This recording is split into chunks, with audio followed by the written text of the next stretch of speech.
અલીફનગરમાં થયેલા ફાયરિંગના મામલામાં press conference યોજાઈ છે। સીધા જઈશું ત્યાં।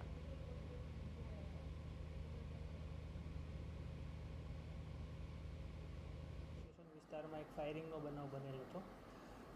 તાત્કાલિક પોલીસને જાણ થતાં પોલીસ ઘટના સ્થળે પહોંચી હતી।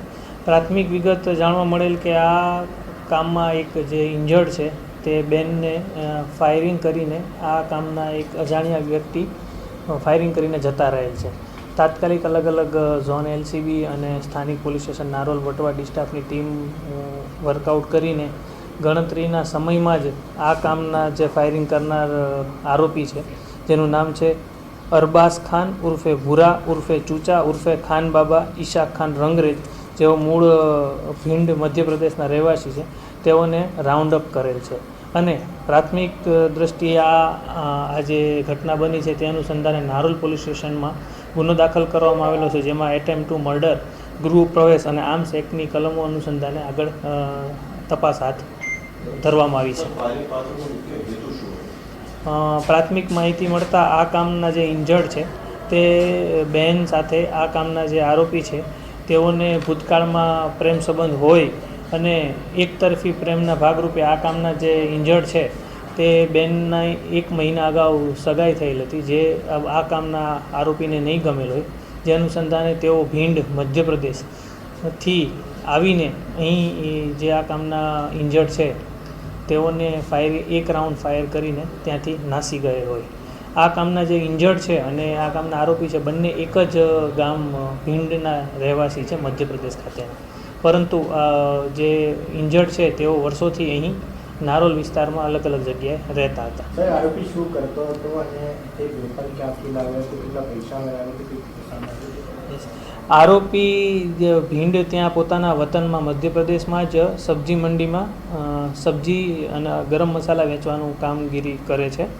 તેઓ પ્રાથમિક તપાસ હાથ ધરતા તેવું જાણવા મળેલ છે કે આ જે કામમાં જે વેપન યુઝ કરવામાં આવેલ છે તે વેપન તેઓએ વિષ્ણુ પંડિત નામના વ્યક્તિ જે ભીંડમાં જ રહે છે તેમની પાસેથી 28,000 રૂપિયામાં આજથી 10-12 દિવસ અગાઉ જ ખરીદ કરેલ હોય। આ કામમાં જેના માધ્યમથી તેઓને આ વેપન મળેલ છે અને આ જે આખી ઘટના છે તેમાં અન્ય પણ કોઈની સંડોવણી હશે તો તેને પણ જલ્દી વર્કઆઉટ કરીને તેઓને એરેસ્ટ કરવામાં આવશે।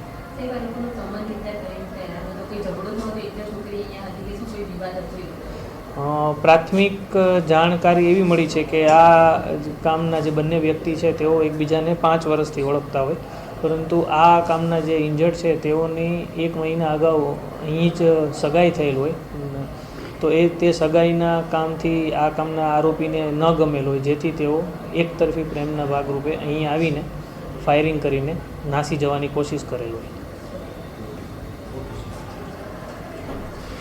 ઓડિયો બંધ કરો સર, ખાલી એક સાઈડ છે કે સર ભૂતકાળનો સંબંધ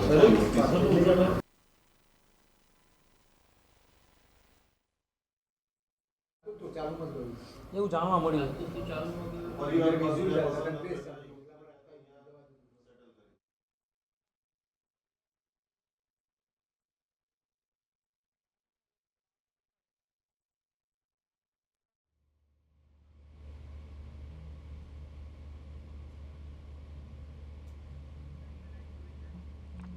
અમદાવાદના અલીફનગરમાં એકતરફી પ્રેમમાં યુવકે યુવતી પર ફાયરિંગ કર્યું હતું, તેને લઈને પ્રેસ કોન્ફરન્સ યોજાઈ અને માહિતી આપવામાં આવી।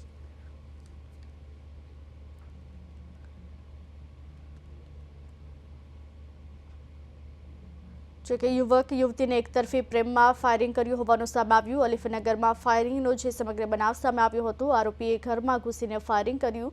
સમગ્ર ઘટનામાં યુવતી ઇજાગ્રસ્ત થઈ છે। જોકે યુવતીને હોસ્પિટલ ખસેડવામાં આવી છે। જોકે હાલ આરોપીની ધરપકડ કરવામાં આવી છે અને પ્રેસ કોન્ફરન્સ દ્વારા માહિતી આપવામાં આવી।